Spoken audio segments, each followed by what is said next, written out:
সুমি এবং তার স্বামী কার বিক্রি করার কথা বললে একজন বৃদ্ধ লোক তাদের কারটি কিনতে আসে ভ্যান গাড়ি নিয়ে। এটা দেখে সুমি এবং তার স্বামী হাসাহাসি করতে থাকে, কিন্তু বৃদ্ধ লোকটি 11 লাখ টাকার একটি চেক দেয় কারটি কেনার জন্য।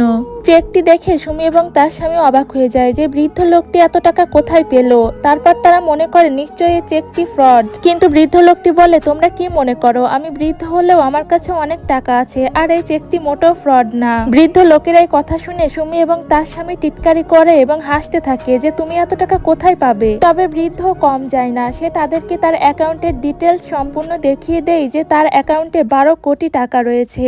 এতগুলো টাকা বৃদ্ধের অ্যাকাউন্টে দেখে সুমি আর তার স্বামী জিজ্ঞেস করে, আপনি এত টাকা কোথায় পেলেন? বৃদ্ধ লোকটি তখন বলে, আমি অনেক বছর ধরে ভাঙাড়ির ব্যবসা করি, পুরানো জিনিস কিনে সেগুলো রিপেয়ার করে আমি সেল করি, আর আমি যে টাকা মাসে কামাই সেই টাকা তোমরা বছরেও চোখে দেখো না। একটা কথা মনে রাখবা, টাকা থাকলেই সবাই তোমাদের মতো অহংকারী হয় না।